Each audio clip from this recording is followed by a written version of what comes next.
Hey, what is up, Creative Church 24? Hey, I just want you guys to know how excited that I am to be here with you today. I consider this a tremendous honor to have the opportunity to sit here and to speak with you, to share my heart with you on the things that I feel like God has placed on me to be able to speak. My hope and my prayer is that through this short session, that you find even just the smallest nugget that you can take back and use in your everyday life in the season that you're in. But I am Adam West, and yes, before you send me a message or ask, yes, it is exactly like Batman, the Batman of old. You know, the Batman back in the day where you could be out of shape and still be a superhero. You didn't have to have a six pack or be shredded and all these things now that we see with our superheroes. But my wife and I led student ministry for a number of years at a church we used to be at, and it was always funny because parents would immediately be like, "Oh, you're Adam West, like Batman," but then all of our teenagers would just be with their age would immediately be like, "You're Mayor West off of Family Guy." So it was always a fun situation. I get that all the time. There's a lot of times my wife and I might go out to dinner and they'll bring back our credit card and they'll be like, "Hey, did you know that you have a famous name?" And I'm like, I had no earthly idea. But I always tell people it's easy for them to remember my name. But as always, let's figure, hey, let's go ahead and get that out of the way. But before I get into anything else, I firmly believe in honoring those that feed into you, that pour into you. And I know every single one of you that is in this conference right now or in the creative 24 group on Facebook or that follow any of the things on Creative Church that we see on social media. We are here because of Nick Goodner, and Nick is I mean, the man, I firmly believe that he understands his role. He understands what God has placed on his life for people like us who are creators. And I know how much just his wisdom. He's not someone that we speak every day or we hang out or anything like that. But just seeing the things that he posts, reading his quotes, reading his responses to your questions, I know a time or two those have been tremendously helpful to me, and I know that it's to you. So hey, here's my challenge to you. Make sure that at some point during this conference, just send him a note. Let him know what this conference means. Let him know what the speakers that you're getting to hear, what they meant to you, or how they poured into your life. But just take time to honor him and take time just to tell him how much you appreciate what he does. Because I can promise you, something like this may seem easy just because it's online, but I know there's a lot of time, there's a lot of effort, there's a lot that goes into it that for this conference. So let's make sure that we show that honor to him. So Nick, thank you for allowing me to be here. Thank you for allowing me to speak to those that are part of the conference that you've helped put together. But well, who am I? Why am I here? Why am I sitting in front of you? Well, as I mentioned, I'm Adam. I am a director of digital marketing for a company called ServPro. I work for ServPro Team Wilson. And we are a mitigation, restoration, water damage, fire restoration company. And so if you've ever had anything in your home happen, if you've ever had any water damage or anything like that, the team that I work for comes in. They dry, they restore, they put things back together. As we're filming right now, our team is down in Florida. They're assisting with the damage that has gone on. Our team specifically is out in Fort Myers, providing assistance, whether that's commercial, residential, whatever that is. So just take time to pray for them. Pray for those families that are out there. I know specifically if you do say a prayer, just pray for our team. They're away from their families. It's just a lot. But before I get into more about who I am, the number one thing that I am, just so you know a little bit more about me, I am a husband and I am a father. I am a husband to my beautiful wife, Emily, who is my biggest cheerleader. She is my support. The things that I get to do, I'll talk more about it, but I am a photography and videography person. That is my passion. That's how I got into the role that I'm in with ServPro. And she is my biggest cheerleader. And without her, I would not be doing any of this. But I'm also a father. to two very fierce, very strong, independent girls. Addison, who is about to turn 7, and Gracie, who is about to turn 3. They are the love of my life. I promise you, if you're not a parent, even if you are a parent, when that happens, it truly is. I know it sounds cliche to say, "Oh, my life changed." Well, it does. You stay on your toes. You are tired. You are exhausted. You have so much going on in your life, and so that is who I am. That is my number one. But also, aside with that too, I do serve on the creative team at our church. My wife and I and our girls attend a church called the Church at Chelsea Westover, which is here in Birmingham, Alabama, which is where our family is. And I am on the creative team there, just like at ServPro. But both ServPro and the church that we serve in, I am the creative team. There's not really anyone else that assists. We don't have creative meetings.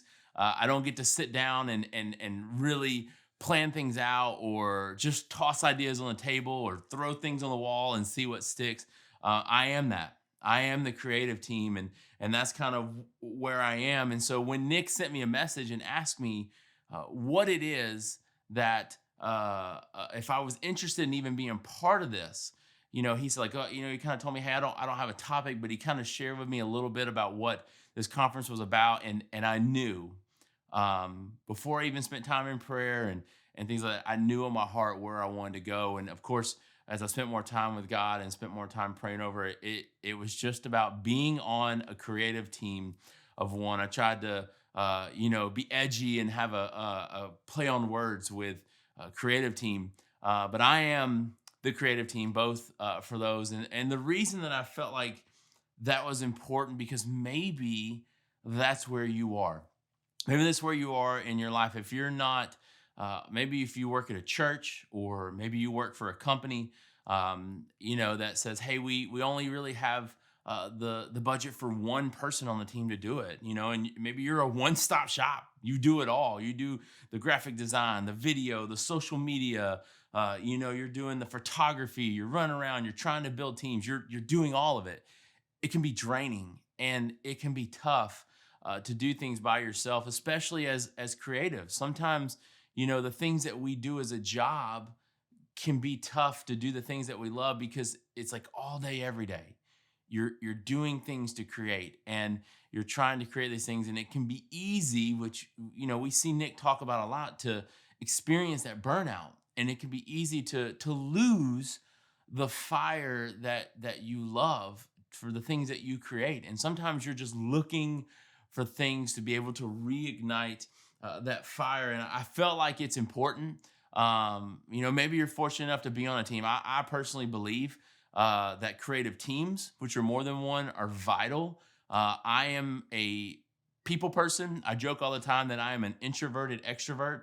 I have no trouble being in front of people. I have no trouble speaking on camera. I have no trouble speaking in front of the church, but sometimes I do need to recharge. I enjoy being at home and doing those things. But when it comes to creating, I feel like I need a team. But where I'm at in my life, and where I'm at with the company I'm with, and where I serve, that's not really something that I have right now. So I have to find ways to do this. And I know all the time we hear, hey, two heads are better than one, right? Or you hear, many hands make light work.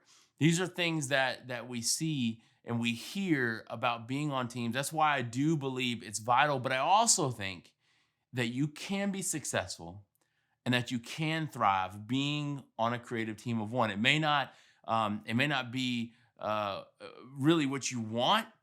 It may not be the best thing, but you can thrive and you can be successful. And look, today, I'm not looking to try and really preach to you.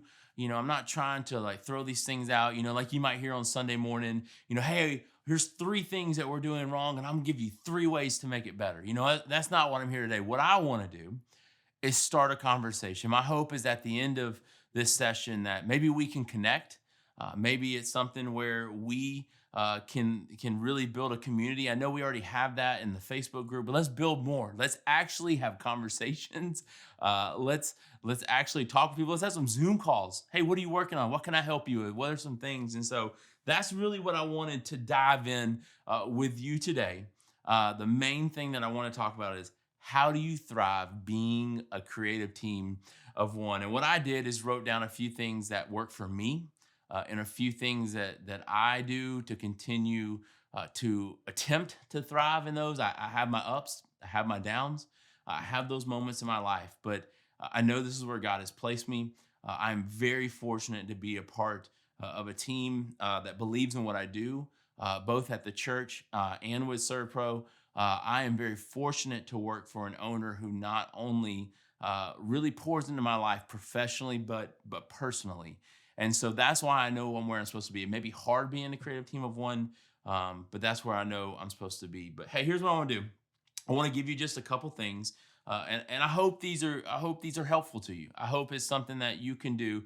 I do just have a couple things I want to give you that I do in my own life to try and do these. The first thing that I try to do to be successful at being a creative team of one is set a weekly date. Okay, if you're married, if you have a spouse, if you're dating someone, even just hanging out with friends, you always need to set time to have that date, to hang out, to do things, to relax with other people. And as creators, especially creating by yourself, you need to. In my role, I'm constantly creating things for anybody else, for other people. All the time, I'm creating these things, and I need to have these times alone because when I do, it allows me to work on the things that I love.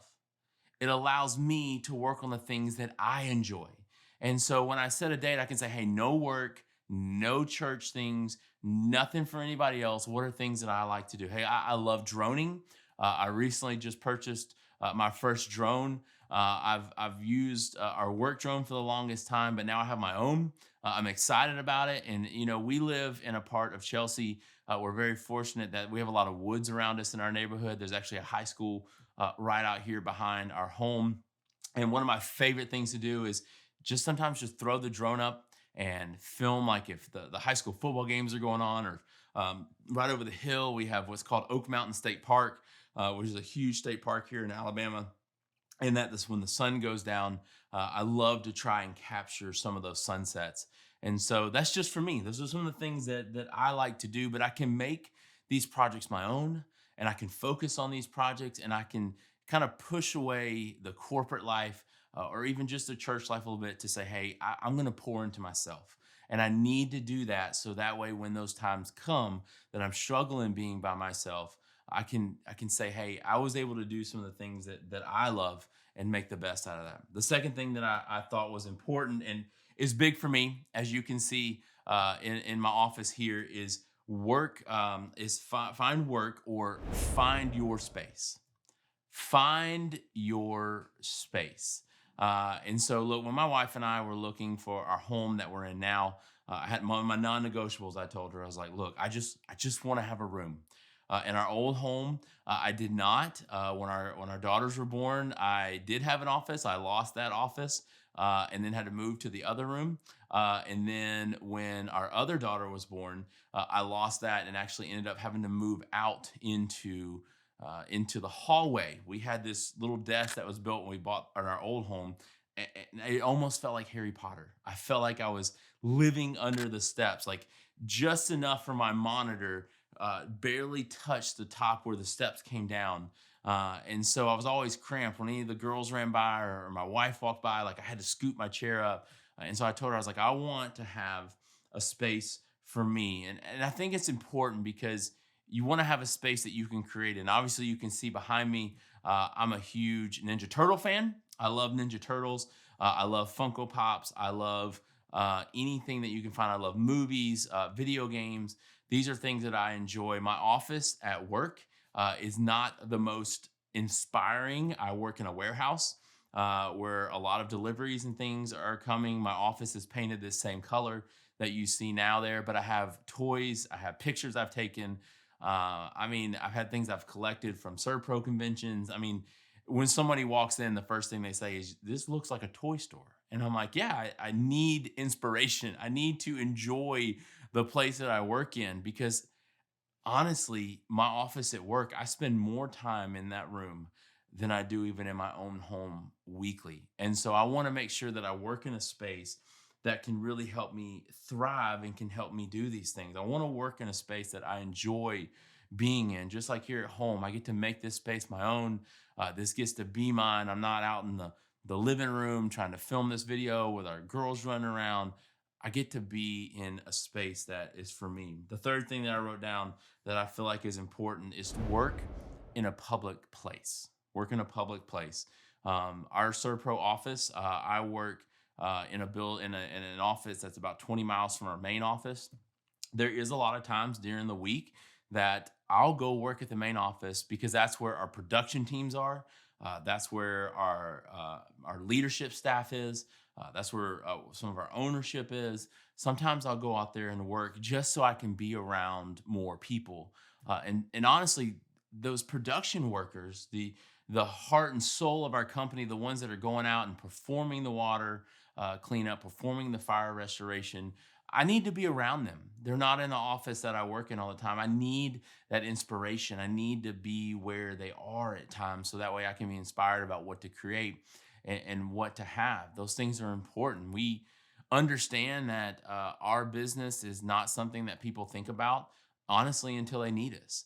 But one of the things that we try to do, and I get my inspiration from being in those public places sometimes, is creating marketing through our social media that they would want to follow, that has brand recognition with what we do. We try to humanize, we honor our production team, we show who they are, we show what they do. We create videos where they can share their stories. We try to have fun. We create ridiculous reels. I have an associate that I work with. Being in front of the camera is not me. This is not who I am. This is not, I'm always behind it. And she loves making reels and constantly trying to get me to be in them. And we made the recent one about the corn video and related everything to ServPro and how awesome ServPro is. And Me, I really like corn. What do you like about corn? It's corn. A good corn that knobs. It has the juice. I can't imagine a more beautiful thing. It's corn. I can tell you all about it. I mean, look at this thing. When I tried it, it got amazing thing. but that inspiration came from being around those people. It came from being there because you never know as well when you're doing those things and you're working in those public places. I get to learn a lot from our production teams because they're seeing me. They're seeing me do my job, and I've had conversations with some of these individuals that are photographers, that are videographers, that are interested. They may have got on in with the company by doing the cleanup, but I've had some of them speak with me that they want to do more. They want to do marketing. They want to do what I do. They want to learn how to do these things and take pictures, and it's just fun. It's fun for me to spend time with them. If I go on a job site with them, I've had times where I've just given them the camera. I'm like, go at it. Take some pictures. Give me something I can post. Show me something. And some of the pictures I've actually used on our company Instagram and our company Facebook comes from them. It's just been fun. And if I hadn't taken a moment to work in a public place, I wouldn't have experienced that. And that's really where, even though I'm not on a team creatively, so I get to be part of the overall team Wilson. I get to be part of them and learn and grow with them more. And then the last thing that I felt like was important that I want to leave you with today is actually something that I struggle with myself. And as I thought about this, as I wondered if I want to even add this into what I'm talking to you about, but I wrote down to be yourself.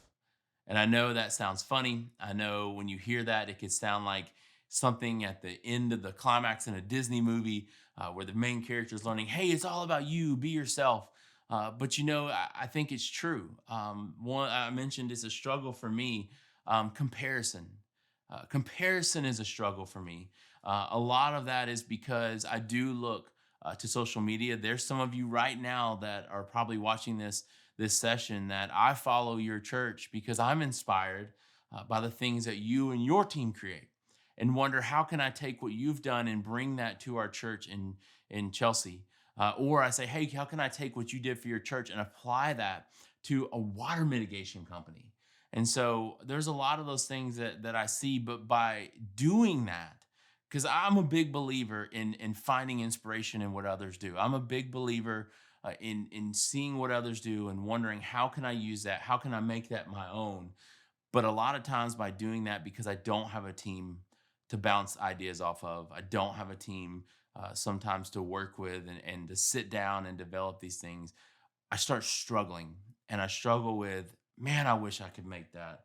Man, why does mine not look like that? Why can't I take pictures like that? Man, how did they edit that picture or that video, or how did they come up with the idea for that reel? And I struggle with that. I struggle with it in our own Serve Pro. We have franchises all over the US, and I see projects that other Serve Pros do. And there's times that I have jealousy. There's times that I have anxiety and stress because I'm like, I know I can't do that. I can't do that. I can't make these things. But you know what? If you try not to focus on those things and being yourself, it allows you to overlook things. And what I mean by that is you have no idea the resources that some of these other places have. You may think that it's one person, or you may think that, hey, I know they're using this camera or they're using this software or they're designing this way, but you don't know the resources that other churches have, that other companies have. You don't know the equipment that other churches have or other companies have, and these things you don't always see everything. You just see a book by its cover. You don't understand the inside. And so before you start comparing yourself, realize that they could be struggling with the same thing that you are. They could be looking at your content, the things that you make as a creator, and feel the exact same way. And they may be thinking, like, man, I can't do all those. I can't do these things. So try not to let that be who you are. Be yourself. The example that I want to leave you with, and I know it was a God thing, and it's really where I want to leave you thought wise with tonight is it actually happened about a month or two ago. My daughter and I had church was over. My wife and my other daughter had already left to go get lunch, and we had come out and I was opening the car and I was putting my equipment away. And I'm in my CCW serve shirt. We have these black shirts we wear. It says media on the back, so that way when I'm taking pictures, people know what I'm doing.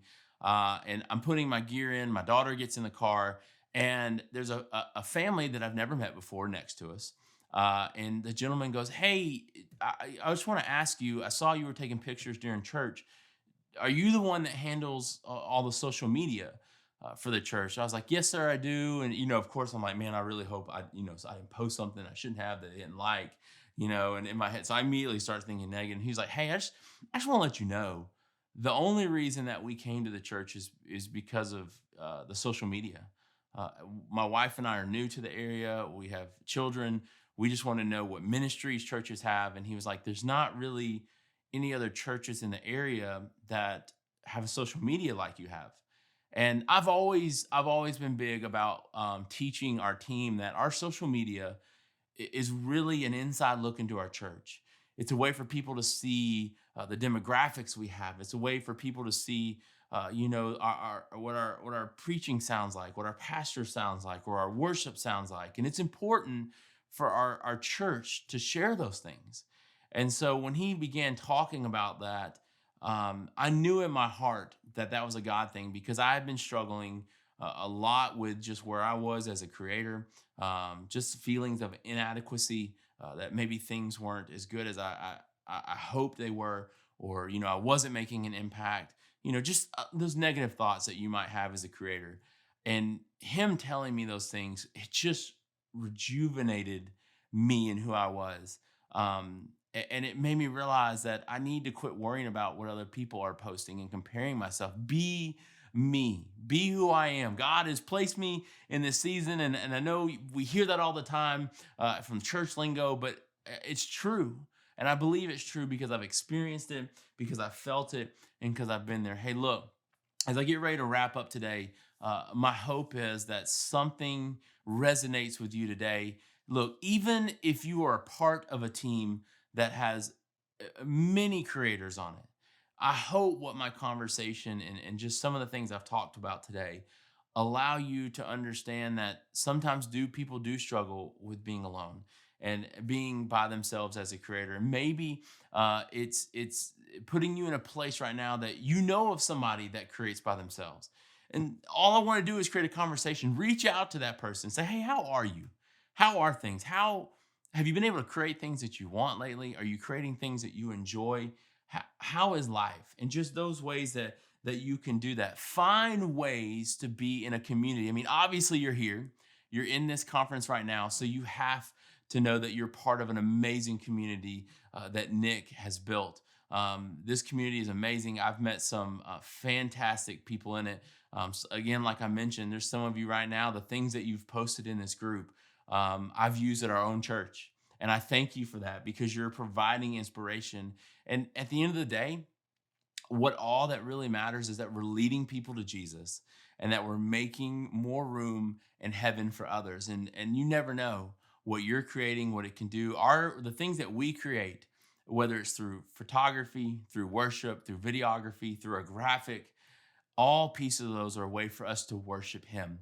And when we do those things, we allow ourselves to be an instrument to bringing people to Jesus. So just know today that you have value, that you are valuable, that you are bringing people to Jesus. It doesn't matter if when your day is over, there's only one person you brought to Jesus. You made heaven bigger with one person. Just always remember that. And like I challenged you with earlier, take a moment and just thank Nick and his team for this conference, for the time, for the effort that they put in. It's not easy.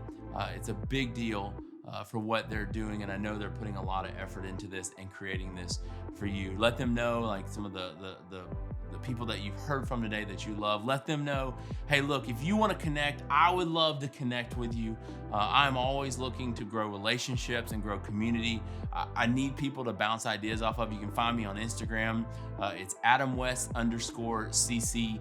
You can find me on there if you're interested in any of the things that we're doing. You can look at our social media, just some of the company wise that we have. It's at Serve Pro Team Wilson or at the church at CW. So that's our Serve Pro company and our church company. I just encourage you. I'd love for you to see what we're doing.